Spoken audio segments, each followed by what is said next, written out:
The soul knows the way. The challenge is to remember. Plato. What if I told you the most dangerous practice in history wasn't banned because it failed, but because it worked too well? Imagine a single breath stripping away everything society ever told you, leaving only your raw, eternal essence staring back like a mirror finally cleared. This isn't about learning something new, it's about remembering what was stolen from you. Stay with me, because once you hear this, you'll never see yourself, or the systems around you, the same way again. Imagine closing your eyes for just 60 seconds and realizing that nothing new needs to be added to you, only the dust removed. That's the secret behind the ancient practice whispered about in shadows. It wasn't designed to hand you exotic knowledge but to peel away layers that never belonged to you. Think of it like polishing a mirror. The reflection was always there, just hidden. But if remembering your true essence could happen in a heartbeat, wouldn't you want to know how? For centuries, this practice survived like an underground river, flowing silently beneath temples and mountains. The powerful feared it not because it failed, but because it worked too well, waking people up faster than rules could contain them. Imagine a tool so sharp that even kings and priests worried about losing their grip on the masses. That's why it was locked away, framed as too dangerous. But what kind of danger frees you instead of trapping you? See, the brilliance of this technique is that it doesn't load your mind with more doctrines, it removes what was never yours. Society stacks identities on you like masks: student, worker, sinner, citizen. After a while, you forget there's a face underneath. This practice strips those masks off, one by one, until what's left is raw, radiant, untouchable. And if shedding illusions could make you harder to control, isn't that the very reason it was hidden? I once knew someone who described it like waking from a dream inside another dream. She didn't learn anything new, she simply remembered what she'd been all along. That memory wasn't tied to her name, her job, or her past. It felt timeless, beyond even her body.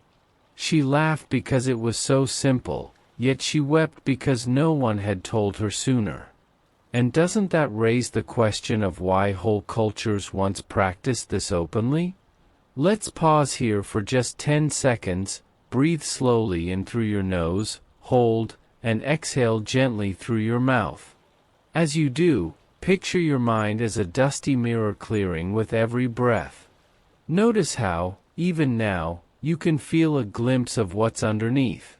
That's the door this practice points to. It starts in silence, not ceremony. So if silence itself can hold the key, what else did the ancients discover about remembrance? Stay with me, because the roots of this practice stretch across Egypt, Greece, and India, each culture leaving clues in plain sight. Priests guided initiates through symbolic death, poets sang the soul free with chants, and rishis taught that remembering was the cure for ignorance. These weren't isolated experiments, they were branches of the same tree. And if all these traditions whispered the same truth, doesn't that mean we're standing at the edge of something universal? In the temples of Egypt, initiates were guided into a ritual of symbolic death. Their bodies rested in silence while their consciousness was led through unseen realms. When they returned, something had changed. They no longer identified only with their name or body. They carried a memory of eternity that outlived flesh. And if death was used not to end life but to spark remembrance, what were those priests really protecting?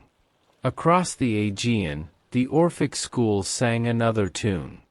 They believed the soul was trapped in the body like a bird in a cage, here for purification. Through chants and trance, the bars loosened, and students felt a taste of freedom. This wasn't philosophy in dusty scrolls, it was lived experience, carried in sound and breath. So if music itself could open the door, what else might we be deaf to in our daily lives? In India, the rishis whispered a different word, smarana, not learning, but remembering.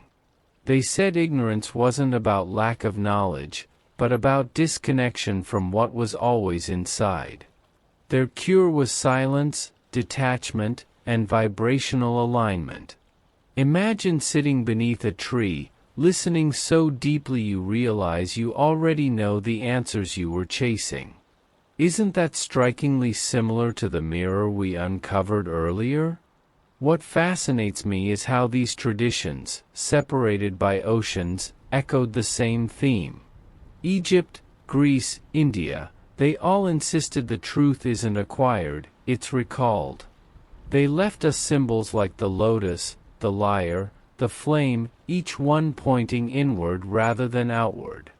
If three different worlds all tell you to look within, doesn't that make you wonder why we keep searching outside ourselves? Let's do something simple right now. Close your eyes, breathe in slowly, and picture a small flame in your chest. With each breath, let it glow a little brighter, as if memory itself is catching fire inside you. This practice takes seconds, yet it carries echoes of temples, chants, and silent forests. If a breath can do this, imagine what else daily practice might awaken. Would you try it tomorrow morning to test it for yourself? And here's the part most people miss: these weren't random experiments, they were part of a lineage of remembrance passed across ages. Each culture added its own color, but the melody was the same. That's why this isn't superstition, it's a forgotten science of awakening. Stay with me, because in a moment we'll see how this melody was silenced, twisted, and buried by systems that feared it. And isn't that the real mystery? Why hide something that makes people free? When religions clashed and empires rose, something subtle happened: remembrance was outlawed. Practices once alive in temples and forests became heresy. Instead of guiding souls inward, rituals were stripped of essence and dressed up as performance. The chant became dogma, the silence became sermon, the flame became rule. And if the essence was so threatening, what exactly were they afraid you'd discover? Imagine a ruler facing people who no longer feared death because they had remembered eternity. Laws wouldn't bind them, punishment wouldn't scare them, promises of paradise wouldn't control them. That's why awakening was labeled dangerous, not to the person, but to the throne. After all, how do you govern someone who knows their real kingdom is within? Doesn't that make suppression look more like self-defense for power than for truth? History shows this pattern over and over. The Cathars in medieval Europe were burned for claiming direct connection to the divine. Mystics in Islam were silenced when they spoke of union with the beloved. Even yogis in India were pushed into secrecy when colonial eyes feared their power. Every time the soul remembered itself, authority trembled. Why else would they rewrite memory into myth? Think about it. How many of the traditions we inherit today are shells of what they once were? The Mass replaces the mystery. The confession replaces the mirror. The doctrine replaces the direct experience. It's like drinking from an empty cup. You perform the gesture but never taste the water. And if most of what's left is empty, wouldn't you want to sip from the original stream? Take a slow inhale now, hold for 3 beats, and exhale as if releasing something imposed on you, an opinion, a fear, a label. That's a micro-rebellion. Just that breath breaks the spell for a moment. If such a small act can create clarity, imagine what an entire practice could do. Doesn't that spark curiosity about how the ancients tuned into remembrance without permission? And here's the twist: suppression didn't destroy the practice, it hid it in plain sight. Stories, symbols, and even lullabies carried fragments forward. But like static over a melody, noise drowned the song. Next, we'll strip away the interference and explore the inner frequency itself. Have you ever wondered what your soul might sound like if all the noise vanished? Think of yourself as a stringed instrument, always vibrating, even in silence. Over time, trauma, belief systems, and conditioning add layers of noise that distort your original sound. The forbidden practice doesn't give you new strings, it simply tunes the ones you already have. Suddenly, the melody beneath the noise rises again, pure, unshakable, unmistakably yours. Can you imagine hearing your own essence like music? One man told me he practiced deep silence daily until, one afternoon, he felt a hum inside his chest. It wasn't imagined, it was felt, like his body was both drum and echo chamber. He said that hum became a compass, leading him to choices that felt aligned without overthinking. That's the inner frequency, a vibration you live, not a concept you memorize. What if your decisions could hum with certainty too? The metaphor of music shows why books alone aren't enough. You can't learn to sing by reading about singing. You need to feel the resonance, to let your voice tremble until it steadies. In the same way, remembrance isn't learned, it's heard inside. So the real question is, how much noise are you still carrying that keeps you from hearing your own note? Let's try this now. Close your eyes, inhale, and hum softly as you exhale, letting the vibration fill your chest. Notice how even a small sound clears static in your mind. That's a fragment of what the ancients called remembrance, a lived frequency.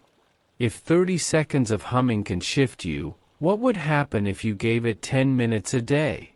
This is where the forbidden label starts to make sense. No ruler can regulate the sound in your chest. No doctrine can erase a frequency you embody. It's the most private, untouchable rebellion. That's why this was never about ritual alone, it was about resonance. Doesn't it make you wonder what happens when that resonance grows too strong to ignore? And that's the doorway to practice itself. Because knowing isn't enough, you need steps. The ancients spoke of 3 phases, each unfolding like keys turning in sequence. First, you must deprogram what isn't yours. Then you activate a hidden sense. Finally, you embody your soul's own vibration. Ready to walk through the 3 phases? The first phase is deprogramming the false self. Imagine opening a closet and finding clothes that never belonged to you, yet you've been wearing them for years. Thoughts like, "I'm not enough, I must obey, I should fear," these aren't yours. By asking, "Who placed this here?" you start sorting what to keep and what to burn. And if clarity begins with questioning, what would you find in your closet? In daily life, this can be as simple as journaling every evening. Write down one thought you had that day, then ask, "Is this mine?" Most vanish under the light of awareness. The moment you realize fear was planted, it begins to dissolve. That's deprogramming, less about fighting, more about noticing. And if noticing alone weakens lies, how much power have they really had? The second phase is activating the inner sense. This isn't imagination, it's perception sharpened through silence, breath, and symbols. The flame represents clarity, the lotus represents unfolding, the mirror represents truth. When you visualize them with presence, something stirs. Your chest warms, your spine lengthens, your breath steadies. If your body already reacts, could it be remembering? Try it with me. Close your eyes, breathe deeply, and picture a mirror clearing with each exhale. Feel your shoulders drop as if shedding masks. That clarity is the doorway to the inner sense. It's not about creating visions, but about letting visions emerge. Wouldn't you agree it feels less like invention and more like recognition? The third phase is resonating with the soul's hidden name. Every tradition hints at this, the secret name of the self, not spoken aloud but lived as vibration. When you embody it, you feel a certainty beyond logic, an unshakable homecoming. People describe it as both terrifying and blissful, because once it clicks, it can't be undone. Would you dare to cross that threshold if you knew it couldn't reverse? And that's the essence, 3 doors opening in sequence, questioning, sensing, resonating. Together, they turn remembrance from theory into lived reality. But there's a catch, opening those doors doesn't just reveal light. It also brings out shadows you've buried. And if memory includes both beauty and wounds, how do you face what you'd rather forget? When people first taste remembrance, they often expect only light. But just as dawn reveals not only flowers but also scars in the earth, awakening uncovers hidden pain. The shadow isn't punishment, it's memory too. Mistakes, regrets, wounds long buried resurface. To become whole, you must face them. But doesn't wholeness feel more real than selective amnesia? A friend once told me she sat in meditation until an old childhood fear returned. She cried, not from pain, but from release, like poison finally leaving. The shadow asks for courage, not denial. By welcoming it, the grip loosens, and energy once trapped becomes usable again. Doesn't that sound more like healing than suffering? Facing the shadow is like cleaning out a basement. At first, dust, cobwebs, and broken things overwhelm you. But as light fills the space, you notice treasures you forgot. The shadow hides not only wounds but also gifts buried with them. What forgotten strength might still be locked in your basement? Try this, inhale deeply, and as you exhale, whisper silently a fear you've been carrying. Watch it float like smoke in your mind's eye. This simple act turns fear into something visible, less consuming. Small rituals like this prepare you for deeper encounters with the shadow. If one breath can lessen fear, what could months of practice unlock? It takes spiritual maturity to see the shadow not as enemy but as teacher.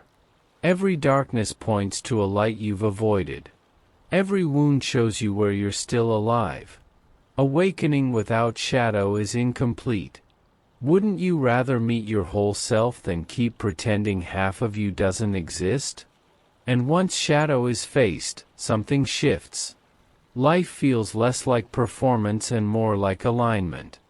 That's when living from remembrance becomes possible, not as escape, but as embodiment.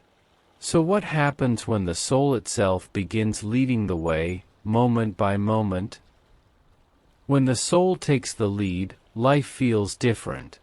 You no longer act from masks, but from a steady center. Choices that once felt heavy become light. Relationships clear of games and fears deepen into honesty. Isn't that the kind of stability most people spend their whole lives chasing? In this state, intuitions rise like sparks from a fire. You walk into a room and simply know who to trust. Memories surface, not only yours, but sometimes ancestral, like echoes carried in your blood.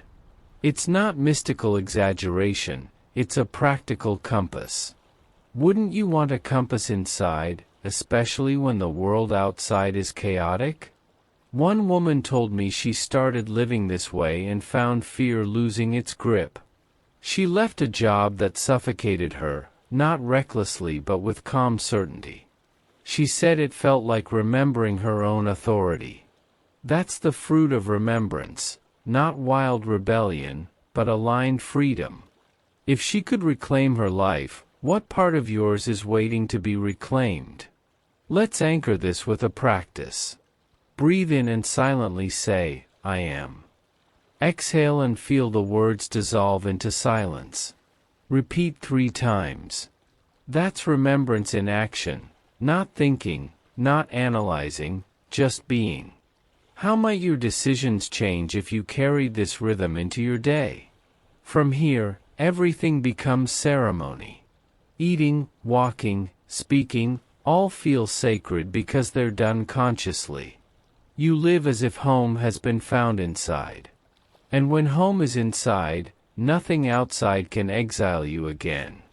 Isn't that the ultimate security, beyond money, status, or approval? This leads naturally to daily practices, simple yet transformative steps to keep remembrance alive. They're not about perfection, but about rhythm. Imagine life itself as prayer, each act as offering. So, what daily rituals could anchor you into this remembrance every single day? The first is active silence. In a world that bombards you with noise, silence is rebellion. 10 minutes of sitting quietly, focusing only on your breath, creates space for memory to surface. It's like clearing static from a radio. And if 10 minutes could shift your entire day, would you really claim you have no time? Second, turn actions into ceremony. Eat slowly, taste every bite as if it's sacred. Walk with awareness, noticing each step as a drumbeat. Speak with intention, letting words carry weight. Everyday actions become rituals of remembrance. Isn't it refreshing to think spirituality can be lived, not only studied? Third, guard your senses. Be deliberate about what you watch, listen to, and consume. Your senses shape your inner vibration. It's no different than tuning an instrument: garbage in, distortion out, harmony in, clarity out. If your soul is a melody, what playlists are you letting it play on repeat? Fourth, speak less, but from depth. Instead of filling silence with chatter, wait until words carry resonance. When you do speak, people listen, not to you, but to the truth behind you. That restraint turns language into power. Wouldn't you want your words to echo rather than evaporate? Fifth, live as if you already remember. Act with dignity, honesty, and love, not as effort, but as embodiment. When you live from essence, others feel it without explanation. That's contagious in the best way. If people could sense your remembrance in how you carry yourself, wouldn't that be the strongest teaching? These practices are simple but radical, because they shift power back to you. That's why systems called them forbidden. They don't endanger you, they endanger control. So why was such a natural way of living ever branded as dangerous? The real danger was never to the practitioner, it was to the systems of authority. Someone who remembers who they are can't be bribed with fear or manipulated with guilt. They stand free, and freedom is contagious. For institutions built on control, that's terrifying. Wouldn't you agree true freedom has always been the greatest threat to power? When the soul remembers, dogma loses its teeth. Promises of paradise stop working, threats of hell stop scaring. Suddenly, whole hierarchies feel unnecessary. That's why remembrance was branded forbidden. It wasn't unsafe, it was uncontrollable. And if uncontrollable means unshakably free, isn't that worth the risk? Think of how societies tame wild horses. They break their spirit, then train obedience. But a horse that remembers its wildness can never fully submit. Humans aren't so different. Systems sought to tame, but remembrance keeps the wilderness alive inside. Doesn't that image alone explain why it had to be hidden? Even today, you can see the traces. Practices labeled alternative, esoteric, or unorthodox, are sidelined, even when harmless. The label itself becomes the weapon. Forbidden doesn't mean false, it means feared. So the real question is, who benefits when you forget yourself? Take a deep breath, let your shoulders drop, and whisper softly inside, I remember. Feel the quiet power of those words. That's the key nobody can take. If one breath can remind you, imagine a lifetime of breathing this way. Isn't that the revolution hidden in plain sight? And this brings us to the final message, the heart of it all. You don't need gurus, you don't need rituals, you don't need permission. The key has always been in your chest. But will you choose to turn it now, or keep waiting for someone else to hand it to you? Here's the truth, you already carry the technique inside. No external guru, no perfect ritual, no secret initiation is required. The real initiation happens the moment you choose remembrance. Fear begins to dissolve. The need for validation weakens. Illusions fall away like old skin. And if freedom feels this close, why wait any longer? Living this way doesn't mean floating above the world. It means being more grounded than ever, acting from authenticity instead of masks. Relationships shift, decisions clarify, purpose stabilizes. You stop chasing completion because you remember, you were never broken. Isn't that the greatest relief of all? Of course, awakening isn't a one-time lightning bolt. It's a rhythm, a practice, a daily return. Some days it feels strong, others faint. But even faint remembrance is stronger than total forgetfulness. Wouldn't you rather stumble forward awake than sprint blindfolded? Pause now, close your eyes, and breathe once as if greeting yourself for the first time. That moment is enough. From here, every step can be a homecoming. That's the practice, not reaching, but remembering. And if one breath can open the door, imagine where the path could lead tomorrow. So this is my invitation, live today as if you already remember. Treat silence as sacred, actions as ceremony, words as truth. Share this with others, because remembrance multiplies when spoken. If this stirred something inside, subscribe, save, share, it helps the remembrance ripple outward. Isn't that the kind of wave worth spreading? And now, as we close, carry this, remembrance isn't about finding something new. It's about uncovering what's always been there. You've seen the roots, the suppression, the practices, and the freedom. The next step is yours. Will you take it, or leave the key where it lies?